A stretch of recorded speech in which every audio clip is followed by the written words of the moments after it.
لا إله إلا الله لا إله لا إله إلا الله لا إله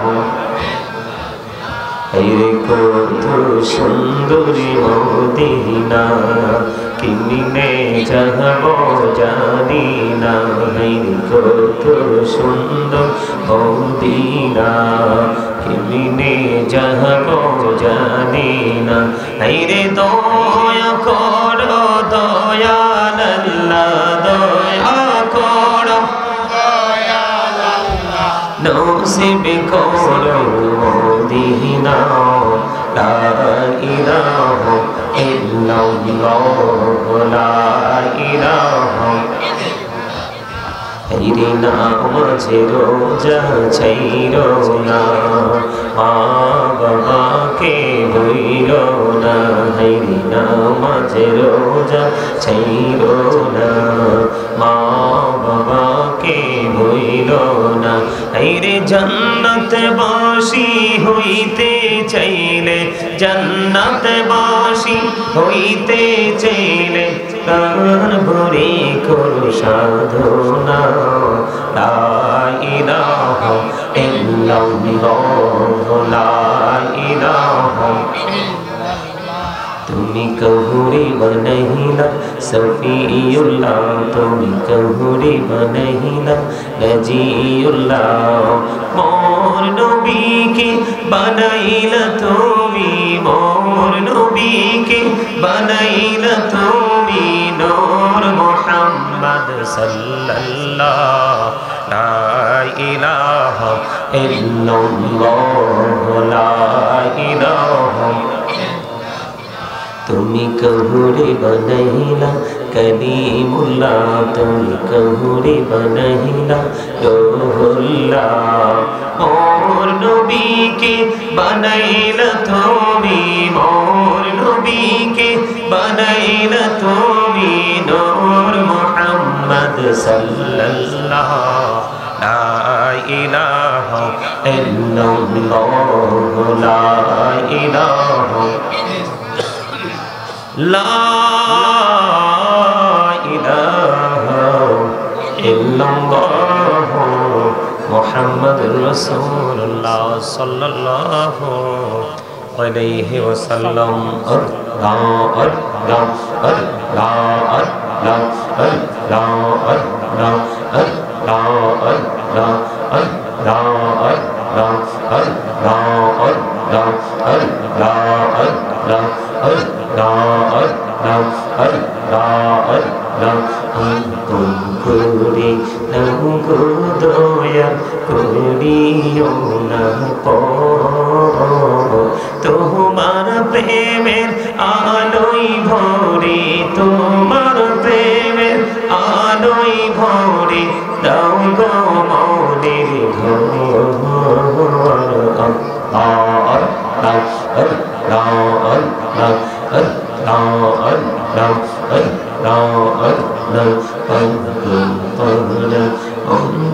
শুধু খুঁজে দিবানিসি কেমন করে বলবো রে দয়াল কেমন করে বলবো রে দয়াল তোমায় ভালোবাসি আল্লাহ আল্লাহ আল্লাহ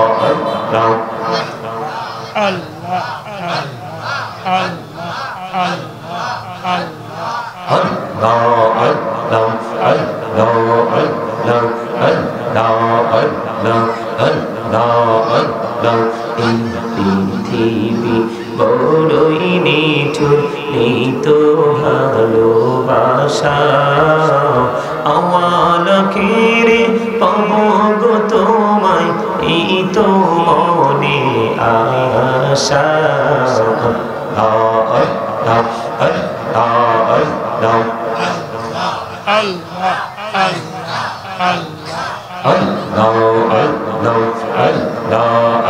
আল্লাহ এই নামেতে এত মধু এই নামেতে এত মধু জাহানি তো আগের দয়াল জাহানি তো আগে যতই জপি নামটি তোমার যতই জপি নামটি তোমার তবু তুই মধুর লাগে দয়াল তবু তুই মধুর লাগে আল্লাহ আল্লাহ মহব্বতে আল্লাহ আল্লাহ আল্লাহ আল্লাহ আল্লাহ আল্লাহ আল্লাহ আল্লাহ আল্লাহ প্রেমিরানা তোরে গুনহবি মেহরাজেতে যাইয়া দয়াল প্রভু দিলেন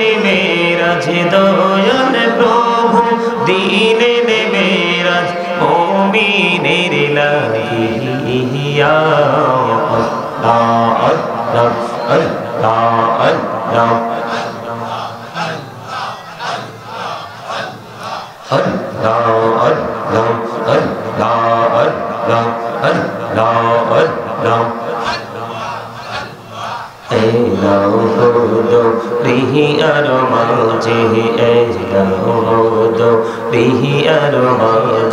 কিসের করো খেলা পিছের দিকে চাইয়া দেখো পিছের দিকে চাইয়া দেখো ডুবে যাই তোর নারী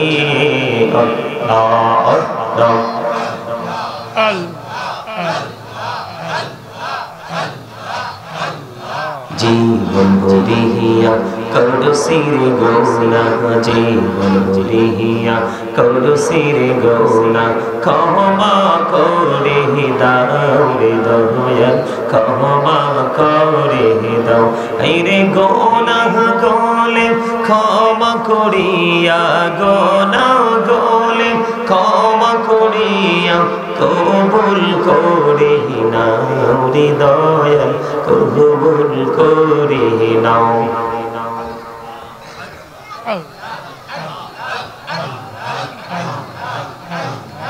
লা ইলাহা ইল্লাল্লাহ মুহাম্মাদুর রাসূলুল্লাহ সাল্লাল্লাহু আলাইহি ওয়াসাল্লাম। উপস্থিত সম্মানিত উলামায়ে কেরাম, আমন্ত্রিত অতিথিবৃন্দ, দাড়িপাকা আমার মুরব্বী বাবারা, যুবক ভাইয়েরা, পর্দার অন্তরালে রয়েছেন আমার মা বোনেরা, বিশেষ করে যারা আজকে বড় পীর আব্দুল কাদের জিলানী রহমতুল্লাহ সহ ওনার বংশধরদের স্মরণে, সমস্ত আউলিয়া কেরামদের স্মরণে, যারা আজকে টাকা দিয়ে, পয়সা দিয়ে, অর্থ দিয়ে, বুদ্ধি দিয়ে, বিশেষ করে আজকে সৈয়দ শাহ মিরান রহমতুল্লাহ আলাইহির স্মরণে আজকে যারা টাকা দিয়ে, পয়সা দিয়ে, অর্থ দিয়ে, বুদ্ধি দিয়ে, শ্রম দিয়ে, সার্বিক সহযোগিতার মাধ্যমে আজকের এই জান্নাতের বাগান সাজিয়েছেন, সকলের প্রতি আমার আন্তরিক সালাম। আসসালামু আলাইকুম ওয়া রাহমাতুল্লাহি ওয়া বারাকাতুহু। আমরা আল্লাহ রাব্বুল আলামিনের দরবারে লক্ষ কোটি শুকরিয়া জ্ঞাপন করছি। মহান রাব্বুল আলামিন অসংখ্য মানুষের মধ্যখান থেকে বাছাই করে জান্নাতের বাগানে আল্লাহ রাব্বুল আলামিন আমাদেরকে কবুল করেছেন এবং আমরা জান্নাতের বাগানে উপস্থিত হয়ে প্রাণপণ ভাষায় আল্লাহর হাবিবের শানে কয়েক মর্তবা দরুদ ও সালাম, আল্লাহর জিকির করতে পেরেছি। আল্লাহ রাব্বুল আলামিন আমাদেরকে সেই তৌফিক দিয়েছেন, সেই শুকরিয়া তার সকলে একবার পড়ুন আলহামদুলিল্লাহ। আলহামদুলিল্লাহ। আপনাদের ওইদিকে দেখা যায় তাবারুক, তাবারুক না? জি স্যার। কি জন্য তাবারুক করেন, কার জন্য? এরা তো তাবারুক খাওয়ার জন্য আসে নাই। স্যার একটু শান্তি লাগে মাহফিলে, একটু তাবারুক দিলে। না, মাহফিলে শান্তি লাগা, এইভাবে শান্তি লাগলে হবে না। যেই মানুষগুলো এই পবিত্র বাগানকে ভালোবাসবে না, পছন্দ করবে না, এই মানুষগুলোর জন্য আবার শেষ সময়ে আপনি এত পরিশ্রম করে খাবারের ব্যবস্থা করবেন, এটা আমার কাছে মোটেও সুন্দর মনে হয় না। আপনাদের কাছে কি মনে হয়? এখানে যে মানুষগুলো আসছে, একটা মানুষও তাবারকের জন্য আসে না। জিজ্ঞেস করেন ওদেরকে। এরা সত্যিকারের আলোচনা শুনতে এসছে এখানে, আল্লাহ রাসূলের মহব্বতে, আল্লাহর ওলিদের মহব্বতে তারা এখানে আলোচনা শুনতে আসছে। আর যারা খেতে আসবে তারা পরে এসে আপনাদেরকে ডিস্টার্ব করবে। আমি বলি আপনাদেরকে আপনারা প্রয়োজনে মাহফিল চালাবেন, কেউ আসুক বা না আসুক, 5 জন আসুক, আপনারা আপনাদের সওয়াব ঠিকই পাবেন। এই নিয়ামত কবরে চলে যাবে ঠিকই, এটা আপনার ওই আওয়াল থেকে আখির পর্যন্ত এটা আপনার জন্য পজিটিভ রূপে রূপান্তরিত হবে, এটা একদম মাস্ট বি। কিন্তু একটা বিষয় হলো কবুল করবে, এটা আপনাদের ইচ্ছা শক্তি, আপনাদের ইমানের শক্তি। যেহেতু আল্লাহর ওলির মহব্বত আছে, তা যাদের মাধ্যমে আমরা ইসলাম পাইছি, আল্লাহ তো রাসূলের মাধ্যমে পাঠাইছে, কিন্তু আমরা পাইছি কার মাধ্যমে? আল্লাহর ওলির মাধ্যমে। যার সিনায় ওলিদের প্রেম থাকে তারা সহজে পথভ্রষ্ট হয়। যারা সহজে পথভ্রষ্ট হয়, চোখের সামনে যেই মুরব্বী বসে আছে, সে যদি ওকে অনারেবল পার্সন হিসাবে অনার করতে না পারে, তাহলে সে অন্যকে কখনোই অনার করবে না। আমার কথা বুঝতে পারছেন? আপনার সামনে আছে হক্কানি আলেম এবং হক্কানি আল্লাহর ওলিরা। কারা? আপনার আল্লাহ এবং আল্লাহ রাসূলকে পেতে হলে তাদের কাল পর্যন্ত আপনাকে প্রবেশ করতে হবে। তাহলে আপনি এখান থেকে আল্লাহ এবং আল্লাহ রাসূলকে এখান থেকে কালেক্ট করতে পারবেন। সারা পৃথিবী ভ্রমণ করলেও কিন্তু আপনি আল্লাহ রাসূলকে খুঁজে পাবেন যতক্ষণ না পর্যন্ত আল্লাহ এবং আল্লাহর হাবিব ওয়ালা যারা তাদের কাছে দেখা না করবে। সুবহানাল্লাহ। আমার কথা কি বুঝতে পারছেন? একবার স্ট্রেট ফরওয়ার্ড কথা আমি আপনাদেরকে বলি, আপনারা সত্যি আমার বিশ্বাস আলোচনা শুনতে আসছেন। যদি আপনারা আলোচনা শুনতে না আসতেন, তাহলে অন্যদের মতো চা দোকান ওই রাস্তায় ঘোরাঘুরি করতেন। এতটাই পোড়া কপাল, ওই দূর থেকে একদম মনে হয় যে 100% বিউটিফুল প্লেস, মনে হয় যে অত্যন্ত সুন্দর একটা জায়গা, ওখান থেকে আমি ফলো করেছি। কিন্তু আপনার এখানকার মানুষের এই সুন্দরটা তার চোখে নেই। আমি অনেক আগে শুনতাম মুরব্বীদের কাছ থেকে, হায়রে কপাল মন্দ চোখ থাকিতে। আর আমি সেটার সাথে মানে সম্পৃক্ততা রেখে আমি একটা প্রভাত লিখেছি।